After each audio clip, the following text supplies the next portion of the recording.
ఘనంగా తెలంగాణ ఆవిర్భావ దినోత్సవ వేడుకలు.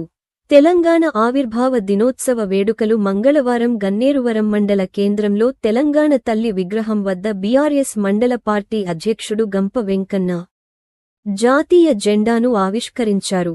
ఈ సందర్భంగా గంప వెంకన్న మాట్లాడుతూ తెలంగాణ కోసం 14 సంవత్సరాలు పోరాడిన కేసీఆర్ ఢిల్లీ మెడలు వంచి తీసుకొచ్చిన తెలంగాణ అని ఆయన అన్నారు. ఎంతో మంది త్యాగాలతో తెలంగాణ ఏర్పడిందని అన్నారు. ఈ కార్యక్రమంలో బీఆర్ఎస్ నాయకులు పుల్లెల లక్ష్మణ్, న్యాత సుధాకర్, మీసాల ప్రభాకర్, కొట్టే రవి, కొట్టే భూమయ్య, జక్కన్న పెళ్లి సత్తయ్య, బీఆర్ఎస్ కార్యకర్తలు పాల్గొన్నారు.